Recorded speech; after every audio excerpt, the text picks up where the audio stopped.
In this video, I want to go specifically about what goes behind establishing visa-free agreements, the list of countries where you can travel visa-free if you have a Dominican passport, and finally, how you can best prepare to get a visa every single time you apply.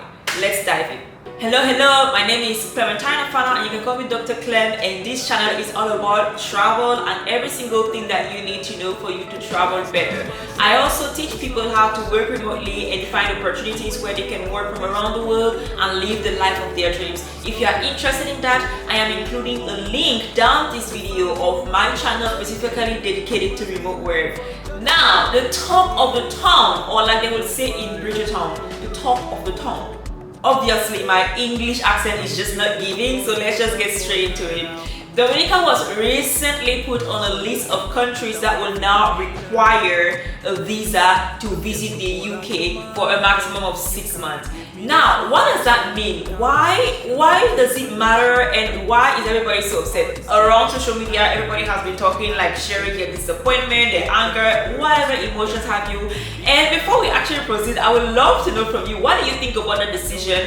How do you feel about that? I would really love to know from you about this in the comments, but I'm gonna go straight and share my opinion in the sequence that I told you I was going to share. So first and foremost, what you need to know about this decision is that it affects visitors' visas, right? Which means that if you were going to go to the UK to work or to study, you will have needed a visa anyways. But I can understand how, from a travel perspective, especially for tourism, like visiting family and stuff like that, you might feel like, wow, that's a blow. So I want to tell you a little bit more about what goes behind visa-free agreements so that you can understand that that has nothing to do with you. So the first thing that goes in play when it comes to visa-free agreements is economic power. Usually, countries agree on visa-free exchanges based on their economic power, but that is not the only factor. We're going to talk about other factors as well. Depending on how a country ranks in terms of like economy and its impact globally in the world, it might be stronger than another one. That's why you hear about strong passports in strong countries. So really, having visa-free agreements with other countries, it's kind of like, it depends on the bigger picture that you play as a country in the economic realm, which technically governs the world, and it really has nothing personal to do with like you as an individual. As a country, yes, the country has a responsibility, to build its economy, but or in a grander scheme of things, that is a huge factor. Beyond the economic power, or if let's say that you're not from a strong country, and by strong I mean economically, then there has to be a trade-off, right? For example, if you want to have an agreement with a stronger country, what is going to be the interest for them to have that agreement with you? So countries that are not as strong economically, they always have to give something. They always have, there always needs to be a certain trade-off for their citizens when they also visit, for the citizen of the other country, when they also visit the country. So that is one of the points. The second point that comes in play when it comes to settling or establishing visa-free agreements is political power, okay?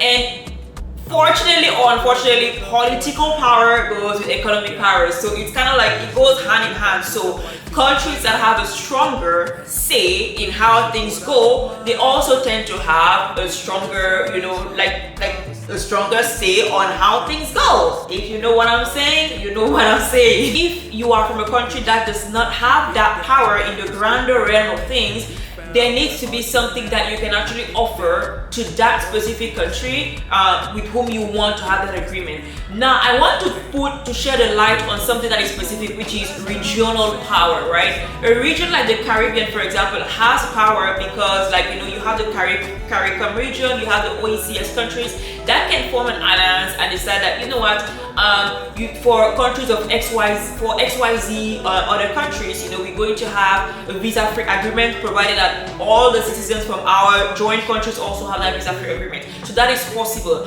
That is, for example, what the Schengen region in Europe did, where they joined, based on their shared interests and so forth, and say we're going to unite, we're going to have this thing where when people come, they can have one visa of one country and then they can visit the entire region. provided that their first stop is our country. And what does that do? It first of all strengthens the region, which means that, you know, together they are stronger, and it also brings tourism to the region, which means that if I have a Schengen visa and I visit, let's say, France, right, knowing that my Schengen visa covers at least 12 other countries, I can't remember how many exactly, but at least 12 other countries, I can plan to travel to those countries as well, and I bring my dollars in those countries. So I'm sharing this with you to let you know that even if your country doesn't have power, there is also power within the region. Okay, and that's also something that I encourage African countries to do, because within different regions like West Africa, East Africa, South Africa, North Africa, they can actually have regional alliances where, you know, a visa can help people to visit different countries, and that brings tourism. And who knows, you know what brings tourism? Brings dollars in the country and so forth. So that's that. Now the second point that I want to talk about in this video is, now that we don't, as in Dominica, we don't have we now require a visa to visit the UK. What countries do we need, can we go to without a visa? Under this video, I'm going to include a list of European countries that you can visit with a Dominican passport without a visa. And let me tell you, there are at least 43 or 44 countries. So honestly, you can bring your tourism dollars to all these other countries. If you are looking for countries in South America, North America, Africa, Asia, I'm going to include the list down there as well. But now, it doesn't mean that you should stop going to the UK for visits. I mean, like I said, those agreements, those decisions are made at the top, and I don't think that, I mean, to a certain extent, if you really want to visit the UK, it doesn't mean that you have to stop. And in this last part of the video, I want to tell you more about how can you then prepare to boost or to have strong visa applications from a professional visa applier. Because guess what, I've been to more than 27 countries. I have applied for visas, I have been rejected from visas, I've stopped taking it personally, and now I know how the system works. So how do you prepare your visa application for different countries? I'm going to share only 2 tips, and if you want more information on this, let me know in the comments below.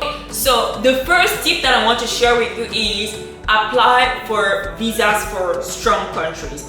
When I say strong countries, whatever country comes to your mind when you hear me saying strong countries, that's a strong country. I'm not going to be listing countries, but whatever country comes to your mind when I say strong countries, apply for a visa to that country. When you are applying for a visa to that country, what it shows in your passport is that if you've been able to get a visa from a strong country, most likely another strong country can trust you to also say that, okay, this person, we can actually trust that this person is going to come and return, you know, when they say they're going to return and so forth. So definitely getting a visa from another strong country is a huge plus. And I can almost tell you, like, I mean, obviously each country is sovereign in their own right, but if you have a visa from a strong country, it boosts your chances of getting a visa from another strong country. The second thing that you need to really make sure is when you get your visa and when you plan your trip, return before your visa expiration date. We know ourselves. You know, in fact, I shouldn't say we know ourselves, because I'm not in that. You know yourselves. Return before your visa expiration date. Do not test the system. Do not play the system, because it only takes you one. It only takes you one for you to just, you know, finish all your opportunities. And I'm even going to take it a step further. Return. If you can return like 2 weeks before your visa expiration date, do that. Because what they're going to see is, when they review your immigration record, they're going to see that, okay, this person has actually come and they have gone back. They didn't wait for like last minute, like the day before the visa expired to go, you know, like those kind of things, like send signals. It can't play, you know. You just never know who's reviewing your application. And especially if you are a first-time traveler or a first-time visa holder, I definitely recommend plan your return date like at least a week or 2 weeks before your visa expires for the minimum. And then once you have done that, you can apply for other visas and so forth, and this will help you building your visa history, just like people build their credit history, where you take the money and you pay before expiration date, okay, before due date. So right there you have it, guys. Those are my 2 tips. If you want more resources and more recommendations, let me know in the comments below. And most importantly, let me know, how do you feel about this new change in the visa policy between Dominica and the UK? I would love to know. Let's chat in the comments.